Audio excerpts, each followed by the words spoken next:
ফের রণবীর দীপিকা একসঙ্গে, কিন্তু কোথায়?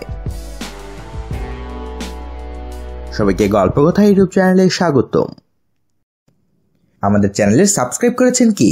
বলিউডের অজানা সব নিউজ আপডেট পেতে সাবস্ক্রাইব লেখার উপর ও বেল বাটনে প্রেস করুন।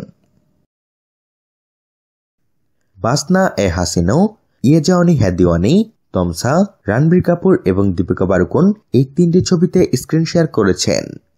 তাদের অন স্ক্রিন জুটি জনপ্রিয়।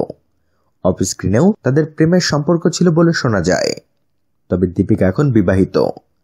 আবার আলিয়ার সঙ্গে রণবীরের প্রেমের গুঞ্জনে সরগরম ইন্ডাস্ট্রি।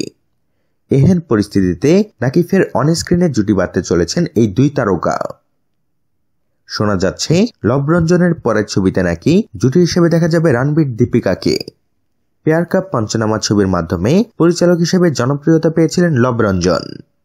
2018 মে নাগাদ অজয় দেবগন রণবীর কাপুরকে নিয়ে নতুন একটি ছবি তৈরির কথা সোশ্যাল মিডিয়ায় ঘোষণা করেছিলেন পরিচালক স্বয়ং। সেই ছবিতেই দীপিকাকে তিনি কাস্ট করেছেন বলে খবর। তবে দীপিকা ইদানিং খুব বেছে বেছে কাজ করছেন।